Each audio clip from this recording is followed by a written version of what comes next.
Welcome to the Prevention Platform, where our goal is to equip you with the knowledge and tools you need to prevent problems before they occur. Here at Valley Youth House, we believe that prevention is key to living a healthy and successful life, and we are excited to share our expertise with you.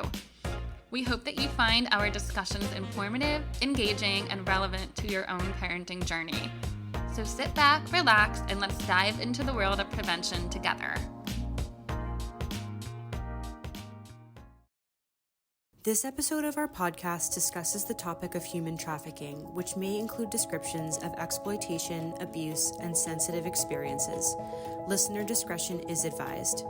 If you or someone you know may be affected by human trafficking, please seek help by contacting the National Human Trafficking Hotline at 1-888-373-7888 or by texting HELP, that's HELP, to 233-733. We encourage all of our listeners to take care of themselves and step away if the content becomes distressing. Welcome back to the Prevention Platform. January is recognized as Human Trafficking Prevention Month and National Human Trafficking Awareness Month. Today I am joined by two Valley Youth House experts. I have Megan Sell, who is the Director of Northeast Residential Programs, which includes the Lehigh Valley Shelter and Independent Living Sites, and also Thrive. I'm also joined by Alycha Boehm. She's the Supervisor of Northeast Residential and Independent Living Programs.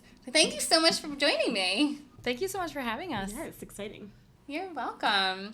So this is going to be a very broad question, but if you could tell us a little bit more about what is trafficking? Are there more than one types of trafficking? Yeah, so I think when we think about what trafficking is, oftentimes it becomes extremely sensationalized and misunderstood. So I think it's important for us to really define it by what it is actually defined as. So human trafficking is one umbrella, right? And so it breaks down into two forms, labor trafficking and sex trafficking. And then there's different types of recruitment methods in which those now that we're being recorded, now I can't do it. There's two different types of umbrellas in which trafficking takes place, and so labor trafficking and sex trafficking, and there's different forms of recruitment within those. Labor, and for both, force, fraud, and coercion are usually the pieces that the Trafficking Victims and Persons Act will say is the pieces that are needed. But for youth, you don't need to show force, fraud, or coercion. If you're under 18 and you've been asked to or coerced to exchange anything, sex, labor, in exchange for housing, in exchange for basic needs, in exchange for a shower, we've seen things as much as a phone call, right? That is a form of trafficking. And so that would be one way in which we look at survival, right? Survival sex is typically a way in which that is seen. And then we also can see, and most often in youth, I think in 2024, we're seeing family as the highest way in which young people are trafficked. And in addition to family, then is intimate partners, or the illusion of an intimate partner, right? So someone that has pretended to be someone that is a romantic interest to them, and then they are groomed and manipulated into trafficking. And we would call that also pimp-controlled or gang-controlled. Mm-hmm. What is the Thrive program at the Sasso House at Valley Youth House? Yeah, so the Thrive program at the Sasso House is a residential program for youth that are ages 14 to 21 that are considered survivors of trafficking and exploitation. We began our program after Alycha was able to find a grant, and we worked in several programs that were serving youth that were survivors, and we realized we did not have adequate programming for them, and oftentimes they wouldn't stay with us long enough in the programs that we currently had in order to get them services. So after we kind of got the grant and we were up and running, the goal was really to the initial goal was to stop recidivism, so see if they would stay in the programs, because I think a lot of the youth that we were seeing were so transient and they were missing from care, youth in the foster care system, and just didn't, have any stability in any place that they were going because they really just truly weren't seen. And the program has a clinical counselor, it has a life skills counselor. The focus is group support, healing in community. They are connected with, like I said, like the life skills counselor who provides them with pretty much anything. And the clinician does groups and individual sessions. And the goal would be that they are with us between 6 to 24 months around, and that they would be transitioning into other living arrangements after they're with us. Wow, that's an incredible program, and it sounds really important. So thank you for doing that work every day. What are the main risk factors that make individuals vulnerable to trafficking? So we've seen many, but I think one of the bigger ones that we've seen in our experience in working in several programs at Valley Youth House is youth that are homeless or youth that are in the foster care system in general, ones who are not connected with safe and stable families and family supports, and who are essentially looking to be loved and seeking that outside of a family system. I think you hit on the important ones. Yeah. I think, and this is what when we go back to like sensationalized ideas of trafficking, right? You think of the movie Taken, you think of, or Sound of Freedom, or whatever these new kind of movies are that are out there that really, really distort what trafficking looks like and who becomes most at risk. And I think what bothers Megan and I the most about this is that it takes away from the true victims and survivors that are kind of being manipulated and groomed. It takes away from them when we start to sensationalize and say, this very privileged individual is going to get snatched up off the street into the white van. I'm not saying that doesn't happen, but it happens less than 1% of the time, right? And the people that are being, exploited every single day just to have a place to live, just to, have food, those are the individuals that they become invisible, right? And so really looking at who's most at risk. Who's most at risk is youth of color, youth that are of the LGBT community, youth that are unhoused, right? Youth that are lacking in permanency and in supports for them to feel seen and cared for. And also male youth as well. I think that's not something that we typically acknowledge or speak a lot about, and I don't think the community would recognize that, but it really is it's a population of people that does happen to, and the reporting is not done in the same way, so males typically don't report for a much longer time their abuse, so it's just not as well known. So how do traffickers usually recruit and manipulate people? So there's a couple ways in which this can happen, and I think we were just talking about it. I think when we look at traffickers or exploiters, there is a level of manipulation that's very intentional, right? And so Judith Herman calls it seasoning. There's other ways in which you can call it trauma bonding. Looking at the ways in which it's psychological torture and manipulation. It's a long game, right? And so to Megan's point earlier, right, the youth are looking for love. They're looking for connection. They're looking for visibility. Family. See me, love me, be there for me. And traffickers can see that from a mile away, right? They pinpoint that, and they kind of wait the long game of like, I'm going to message you and I'm going to tell you how amazing you are. And I'm going to kind of give you those crumbs of love that you are looking for so desperately. And I'm going to kind of hook you in.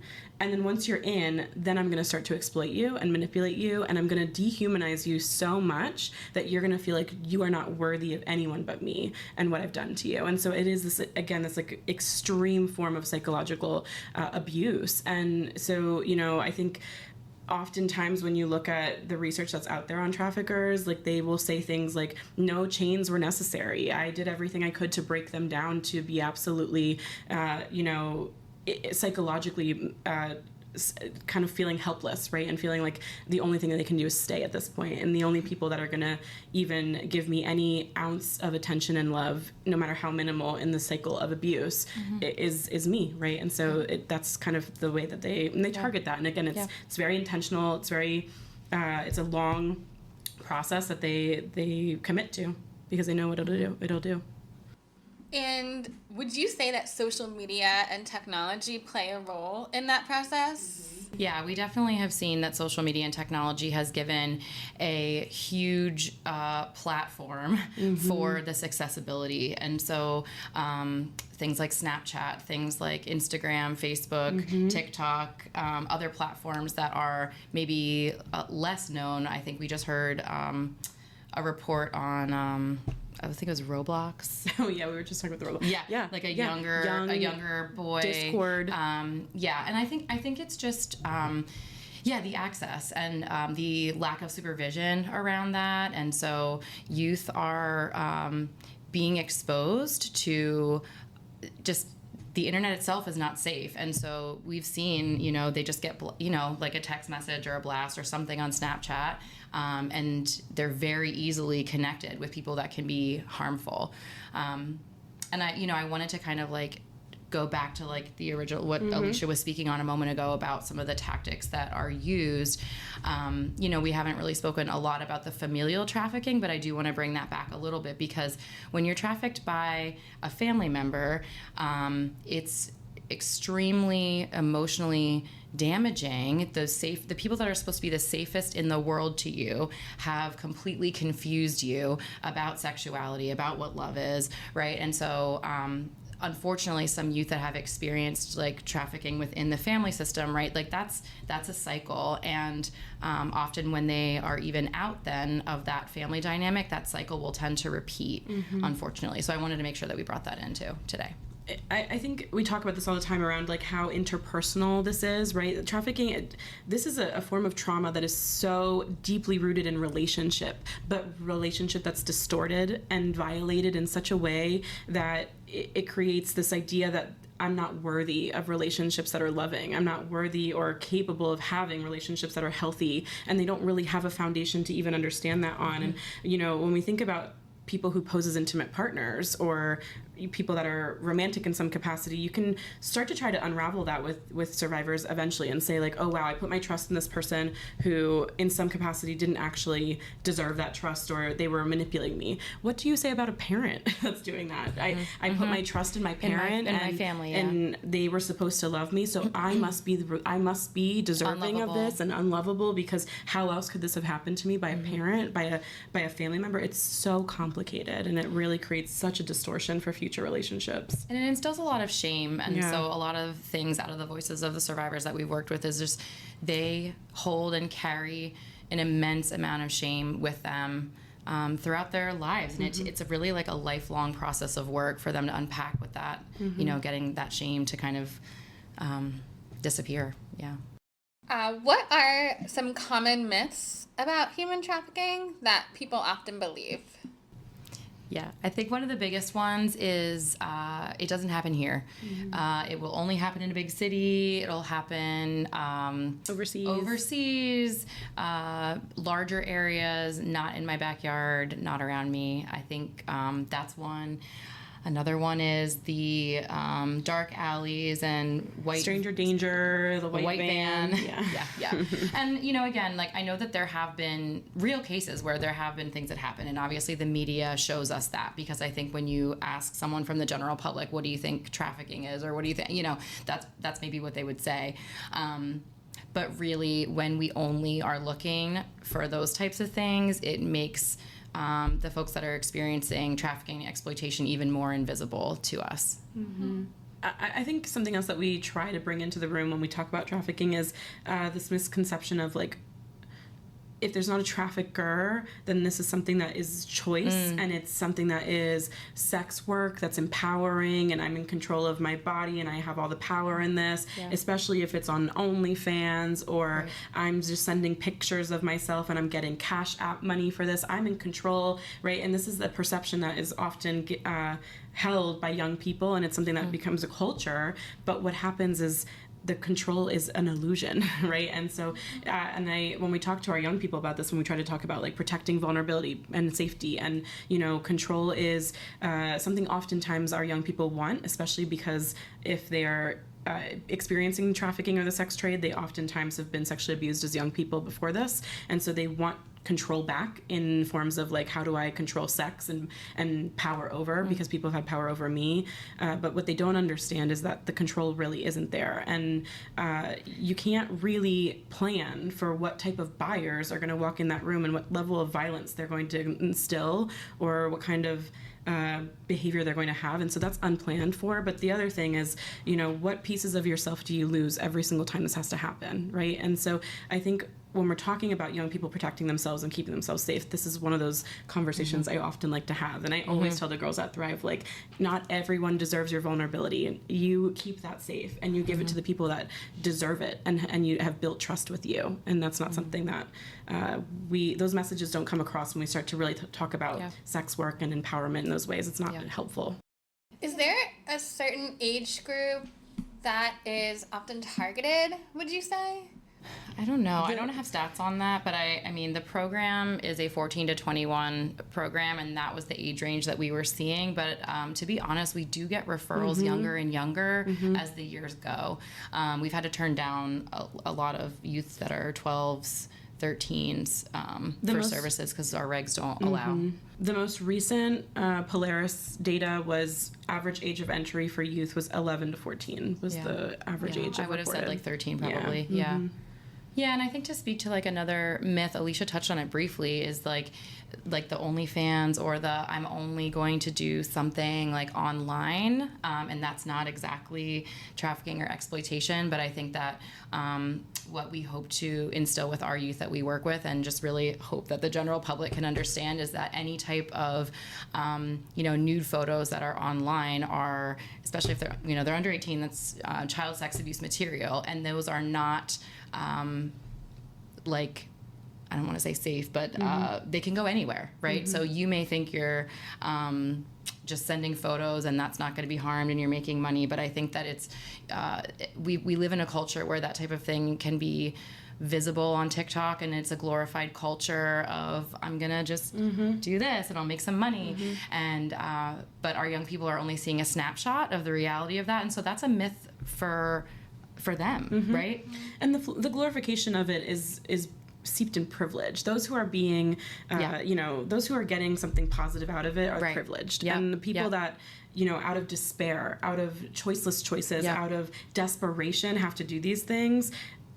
How, are we glorifying that for them? Are they glorifying that experience for themselves? Probably not, right? And I think, we have work to do as a society to really kind of unravel some of the things that have really allowed for trafficking to become more of a what norm. It is. Yeah. So as a parent, a caregiver, an educator, what signs can we look for that could help us to indicate that trafficking might be happening in our community?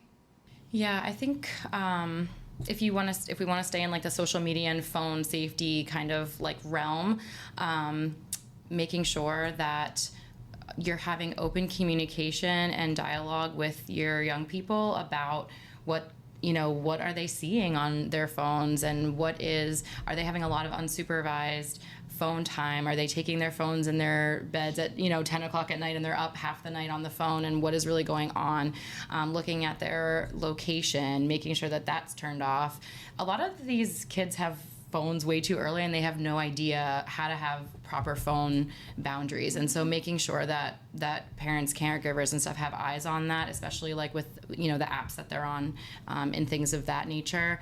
We can talk about like other risk factors as well. Yeah, I think I can definitely talk about risk factors. I wanted to just say, like, as far as protective things go, like healthy relationship education early, starting in middle school, talking about trafficking in middle school too, giving them the tools to understand how they can be vulnerable to being groomed and recruited. Like if the more tools they have, the better equipped they'll be to understand what is happening to them, if it is happening. But as far as risk factors go, the things that we always pay attention to is are they becoming more truant from school?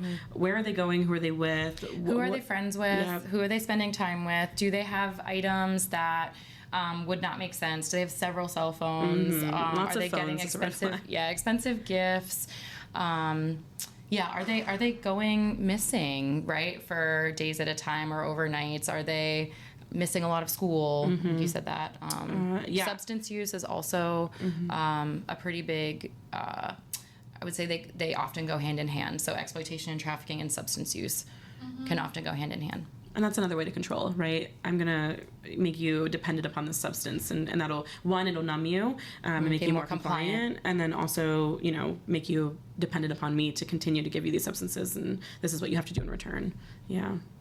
Megan, can we go back to what you had talked about with phones and social media and kids? Because I think that is so important, right?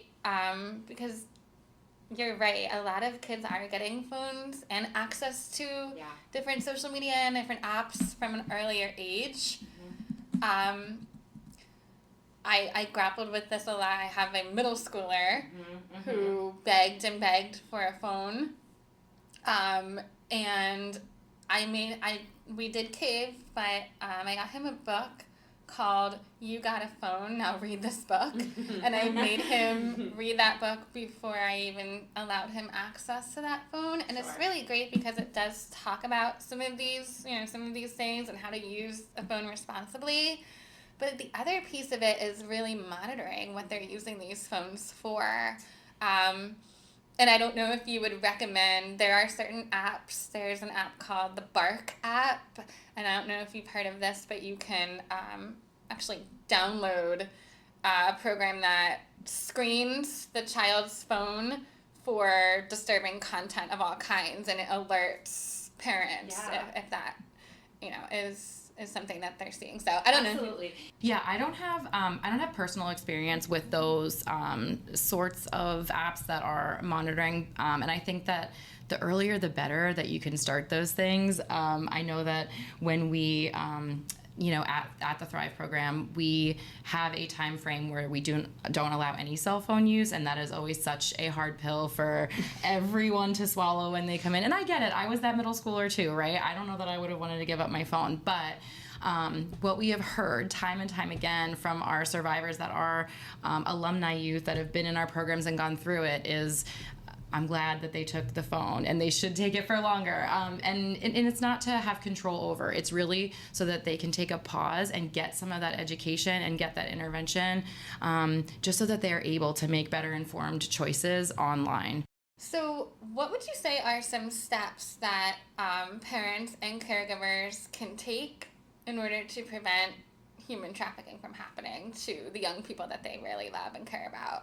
I think the education piece is so important. Open communication. Yeah. I often feel like parents sometimes get nervous around to have the conversation. Don't come to school and talk about trafficking, then they will get trafficked. And I'm like, it's kind of like one of those things where don't talk about suicide. Yes, talk about suicide, right? Talk about trafficking, talk about prevention, talk about education, talk about healthy relationships, talk about, trust in who gets to have those trust, who's the circle of trust in your life. And I think beyond just, this can't be stranger danger, because it is often people that are very close trust, to them. Yeah. Right? It's family. It's people who have posed as romantic options, right? So how do you, as a young person, recognize where that's a manipulation, right? And where that's trust misguided? And the teaching of healthy, safe boundaries in relationships, right? So whatever family dynamic that is, what are the boundaries like in that family? What are the boundaries like with their friendships? And as they start dating, what are those boundaries like? And are they able to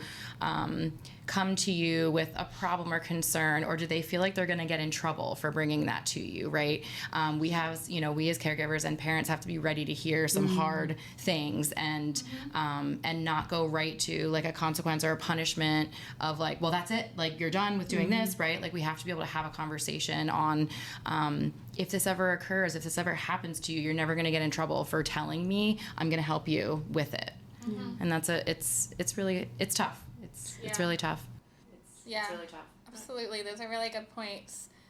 And I want to wrap up with what resources are available for both trafficking survivors, but also maybe people who want to learn more about it. Are there resources out there that are helpful?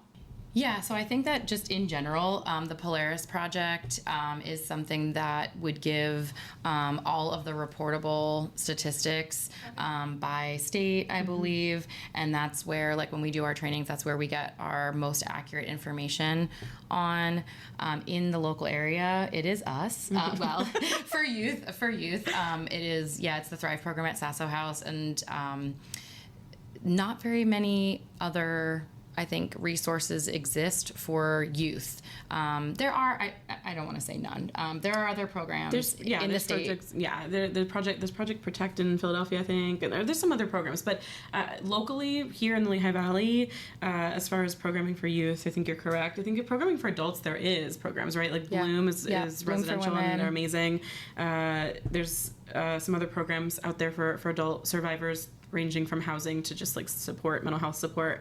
The Lehigh Valley Anti-Trafficking Collaborative is, I think, the best way to get involved if you're looking to get involved. That is, made up of many organizations that are working in the anti-trafficking field, made up of different, entities, organizations that all have a different role to be in this field. And it's, we do the Awareness Week every year in November. We do things throughout the year. I think our goal this year is to do some lunch and learns on a bi-monthly basis, I think. And so, that's a wonderful way. And I think you spoke to this earlier. Healing is done in community, but so is the work. And we cannot be siloed and isolated and be like, oh, we're the only ones doing this. No, we are not, right? We work in community. No, I didn't mean like that. I just, I think sometimes we do that though. Like we're very siloed. We do that in Valley Youth House sometimes. We're like by ourselves in our programs. But we are a community, right? And so the work in the anti-trafficking field is the same. And I don't know that we said this yet, but I hope that this can be said.